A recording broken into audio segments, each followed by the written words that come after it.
A paz, meus irmãos. Você deseja se aprofundar no conhecimento da palavra de Deus para chegar em um nível mais profundo de intimidade com Ele? Apresento a você o livro A Cultura do Jejum, do pastor Luciano Subirá, que trata da importância do jejum na vida cristã. Link para compra está no primeiro comentário fixado. Assista o vídeo até o final e Deus te abençoe. Vamos falar agora de santificação inicial. Eu gosto de dizer que tudo começa na conversão, e é pela fé. Em Atos, no capítulo 26, nós temos o apóstolo Paulo diante do rei Agripa. Ele está testemunhando a sua conversão. E ele fala de como o Senhor Jesus apareceu para ele. No versículo 16 de Atos 26, ele fala ao rei Agripa que Jesus diz para ele: eu te constituí ministro e testemunha minha. No versículo 17, Jesus fala assim para ele: eu te envio para o teu povo e também para os gentios. Então, primeiro ele diz: você foi constituído por mim, Jesus falando uma testemunha. Você vai testemunhar para o seu povo, os judeus, mas também para os gentios. Agora, o que ele iria testemunhar para judeus e gentios? No versículo 18 de Atos 26, o Senhor diz assim: para lhes abrir os olhos e para convertê-los das trevas para a luz, do poder de Satanás para Deus, a fim de que recebam remissão de pecados. E Jesus diz assim: e herança entre aqueles que são santificados pela fé em mim. Nas palavras do próprio Jesus, há uma santificação que é pela fé nele. Aliás, o ponto central de toda a obra de santificação é o sacrifício de Cristo. Não apenas a pessoa, mas de uma maneira muito específica a obra que ele fez por nós. Daqui a pouco nós vamos detalhar isso um pouquinho melhor. Mas nós sabemos que essa é uma experiência de fé. A capacidade de crer naquilo que Jesus fez por nós. Então Jesus fala de ser santificado pela fé nele. Quando é esse momento de santificar-se, ou ser santificado pela fé nele? Abrir os olhos deles, convertê-los das trevas para a luz, do poder de Satanás para Deus. Está falando da conversão. Receber remissão de pecados. Então, obviamente, isso é uma referência à santificação inicial. Você deve saber de cor Efésios 2, 8 e 9, que diz: pela graça sois salvos mediante a fé. Isso não vem de vós, é um dom de Deus, não vem das obras, para que ninguém se glorie. Então, esse estágio de santificação inicial é, em essência, uma experiência de fé. Não estou dizendo que o que vem depois não requer de nós fé. Paulo escreve aos Romanos e diz que a justiça de Deus se revela no Evangelho de fé em fé. Também existe fé nesse aspecto progressivo, mas aqui, essencialmente, é uma experiência de fé. E quando a gente fala a respeito de fé, nós não podemos deixar de lado o conceito de que há uma provisão preparada, realizada, consumada por Deus a respeito da nossa salvação e da nossa santificação. Mas antes de falar dessa provisão, eu gosto sempre de me referir ao fato de que a fé que nos permite buscar essa provisão, ela nos introduz no início de um processo que eu classifico de a materialização ou a concretização dessa provisão, desse projeto, dessa vontade eterna de Deus. E a melhor forma de falar disso é dando uma espiadinha no que a Bíblia diz lá em Efésios capítulo 1, versículo 4. Nesse texto, o apóstolo Paulo diz que Deus nos escolheu nele, antes da fundação do mundo, para sermos santos e irrepreensíveis. Alguém disse que a melhor forma de você entender o propósito de algo é voltando à sua origem. Por exemplo, quando as pessoas vão perguntar a Jesus em Mateus 19 a respeito de casamento, divórcio, novo casamento, o que é que Jesus faz? A pergunta de Jesus é: não lestes que desde o princípio Deus os fez homem e mulher? Jesus vai lá na criação de Adão e Eva como o primeiro casal. Por que ele volta à origem? Porque a origem define o propósito. Então ele diz: antes de vocês discutirem por que Moisés permitiu temporariamente o divórcio, você precisa entender o propósito. E o propósito está lá na origem. A origem aponta o propósito. Então, quando nós vamos falar a respeito do homem, nós também precisamos entender o propósito, voltando na origem. E a origem não é só a criação, é a revelação do que Deus planejou para nós antes mesmo da nossa própria criação. Então a Bíblia diz que antes da fundação do mundo, Deus nos escolheu nele para sermos santos e irrepreensíveis. Quando o homem foi criado, depois da criação do mundo, Mas antes da criação do mundo, quando o homem ainda não existia, e Deus está apenas sonhando com o que iria acontecer, ele já estabeleceu qual era o trilho da sua vontade e do seu propósito.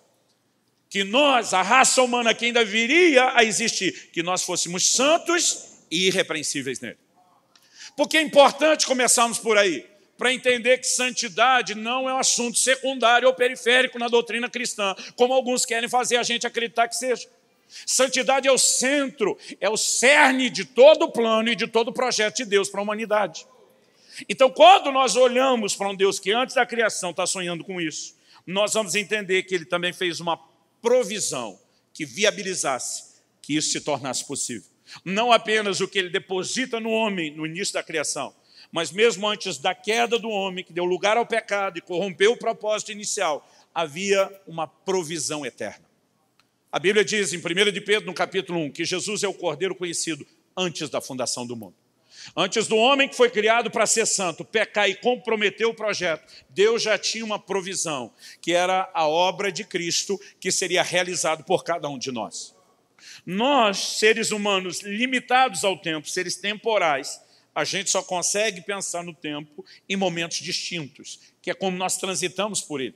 Deus, que é um ser atemporal, está fora disso. Para ele, passado, presente e futuro é a mesma coisa. Ele planejou algo desde a eternidade, a meu e a seu respeito.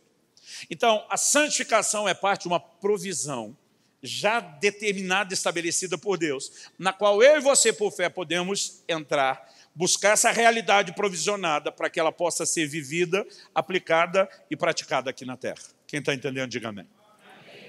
Agora, em Isaías, no capítulo 1, no versículo 18, um texto que eu gosto muito, a Bíblia diz assim: ainda que os vossos pecados sejam como escarlate ou carmesim, eu os tornarei brancos como a neve, brancos como a pura lã. Eu amo esse texto. Porque Deus não está falando apenas de dois tipos de cores. Escarlate e carmesim eram dois tipos de corantes, que quando aplicado ao tecido era praticamente impossível de ser removido. Eles não tinham reagentes químicos como os que nós temos hoje, né? O tipo de sabão, embora já houvesse a potássio, a forma mais antiga, talvez, de reagente químico para limpeza descoberta pelo homem, eles não tinham o mesmo tipo de sabão, detergente, alvejante que nós temos hoje. E nós estamos falando de um corante assim, né, distinto. Então Deus está falando de algo que todo mundo entendeu. Depois que um tecido era atingido com aquilo, não havia forma de reverter. Mas Deus está dizendo ainda que sua vida tenha sido suja, manchada, encardida pelos piores tipos de pecado. Não tem sujeira da sua vida que eu não possa tirar. Essa santificação começa produzindo uma limpeza extraordinária na minha e na sua vida. E não tem sujeira que ele não possa remover. Isso merece destaque. Mas, ao falar desse texto, tem uma outra parte a ser levada em conta. E eu, desde criança, fui muito influenciado, impactado, né, pelo exemplo, pela figura do meu pai. Tanto pelas horas que ele gastava praticamente todos os dias estudando a Bíblia e literatura cristã, como quando ele ia ensinar e compartilhar essas verdades. Isso me inspirou muito a seguir o mesmo caminho, botando a cara na Bíblia, estudando a palavra de Deus e viver desejoso de compartilhar isso com outros. E eu me lembro ainda garoto, ouvindo uma mensagem do meu pai, não me lembro qual era o tema, não me lembro qual era o assunto, mas eu me lembro do momento que o papai está falando de Isaías 1,18. E ele diz, Isaías da parte de Deus cita não só dois tipos de cores ou corantes, o escarlate ou o carmesim, mas ele também fala de dois tons de brancura. Ele diz, se tornarão brancos como a neve, e se tornarão brancos como a pura lã. Papai diz, por que ele está citando dois tons de branco? Com certeza não é uma comparação. Porque a lã já entraria perdendo na comparação para a neve, que é bem mais branca do que ela. Ele diz, nessa ocasião, Isaías não está falando apenas de dois exemplos de brancura sem um propósito por trás disso. Ele, na verdade, está sendo um instrumento de Deus para exemplificar dois processos distintos de santificação. Quando a Bíblia diz que os nossos pecados se tornarão brancos como a neve, está fazendo referência à santificação inicial. O que é a neve? A neve é algo que vem do alto, do céu, sobre a terra. Nós não podemos produzir isso. Não tem nada a ver com o nosso esforço ou as nossas obras. Simplesmente vem do céu sobre a terra. Nos atinge. Quando nos atinge, muda a realidade aqui embaixo. Eu sei que aqui o inverno não é lá essas coisas. Mas lá no sul, né, Eu me criei aqui no interior de São Paulo, mas lá no sul onde moro, mais de metade da minha vida, nós temos um inverno mais rigoroso. Eu morei por 9 anos numa cidade do interior do Paraná chamada Guarapuava. Quando eu me mudei para lá, peguei geadas assim de 7, 8 graus negativos, muito frio, uma cidade com mais de 1.000 metros de altitude, mas eu nunca peguei neve. Porque a neve requer não só 0 grau para baixo, mas uma combinação de frio com umidade, que normalmente não acontecia lá. No entanto, quando mudei para a cidade e estranhava aquelas geadas, o povo que morava muito tempo na cidade dizia, não, antigamente costumava nevar. E eu ficava numa vontade que nevasse. Mas nos 9 anos que eu morei lá, nunca nevou. Resolveu nevar depois que eu fui embora. Então eu falo isso quase num tom de mágoa com o clima. Então, há uns 6 anos atrás, já estava um bom tempo morando em Curitiba. Lá em Curitiba caiu só uns floquinhos de neve. Não foi nada assim que empolgasse. Na verdade, foi mais decepcionante do que empolgante, né? Porque os flocos iam cair no chão e derretiam muito rápido, então a neve não se formava. Mas meu irmão mais velho, que ainda mora na cidade, me mandou uma foto. E se eu não conhecesse a cidade, eu não acreditaria que a foto era a cidade de Guarapuava. Parecia uma cidade europeia, coberta de neve, uma coberta, branco para todo lado. E tem um parque em específico, do qual ele manda a foto. E quando eu olhei para aquele parque, gente, o parque é lindo, mas é muito grande, a manutenção era difícil. E havia vários aspectos, ou partes, pontos do parque, que a gente poderia botar defeito. Tinha uma lagoa muito grande, e numa parte da lagoa começou a proliferar um tipo de vegetação que foi se espalhando que nem praga. Aquilo roubou um pouco da beleza da lagoa. Quando nevou, você não via aquilo. Tinha lugares que o mato estava alto sem cortar. Quando nevou, você não via mais o defeito do mato sem cortar. Tinha lugares que a grama estava tão rala que expunha a terra, e quando chovia, aquilo virava barro e lama, mas quando nevou, você não via nada daquilo. A neve tem a capacidade de cobrir completamente os defeitos. E você só vê aquele branco de cima. Quando Deus está dizendo, não importa como foi a sua vida, o seu passado, os pecados cometidos, eu vou torná-los brancos como a neve. Deus está dizendo, ninguém vai ver o que tinha por baixo. A justiça, a santidade de Cristo vem do alto sobre nós, nos é imputada e ponto final. Mas, quando a palavra de Deus diz, se tornarão brancos como a lã diferente da neve, não vem do alto sobre a terra. A lã brota de dentro para fora. E ela tem tudo a ver com a natureza da ovelha.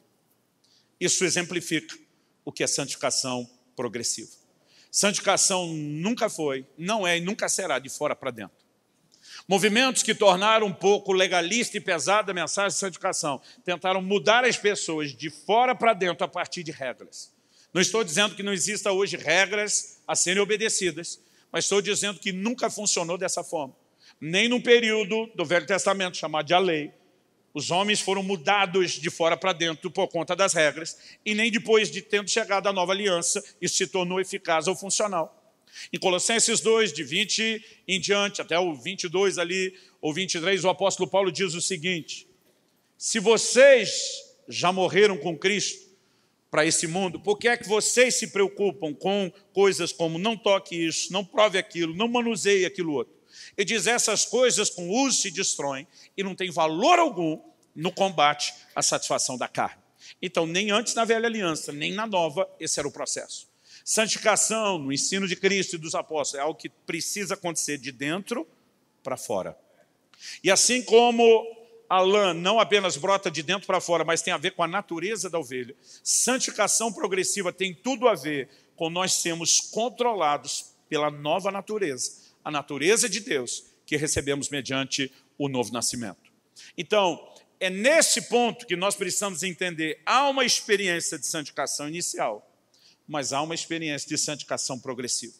A forma como as coisas acontecem nessa experiência inicial não são necessariamente iguais em todo o seu pacote, nesse segundo processo, ou parte do processo, ou etapa do processo, que é a santificação progressiva. Se a gente não reconhece as etapas e a progressividade dela, nós vamos criar uma bagunça na hora da aplicação prática. Por que eu estou dizendo isso? Tenho visto pregadores modernos dizendo, você não precisa se preocupar com o comportamento. Porque santificação é uma experiência de fé. E eles estão citando o quê? Atos 26, 18. Jesus fala de uma santificação pela fé. Mas Jesus fala disso quando? na santificação inicial, na hora da conversão. Quando você vai estudar o que a Bíblia fala do próximo processo, depois de ter sido inicialmente santificado, não tem como jogar fora a ideia de que o comportamento do crente precisa ser afetado. Mas então eles pegam uma parte e, usando aquela parte, eles tentam anular outra parte, que a Bíblia é tão clara quanto a primeira ou mais, mas porque não enxergam todo, a bagunça doutrinária começa a acontecer. Então nós precisamos entender o pacote todo e entender o aspecto prático que acontece em cada etapa.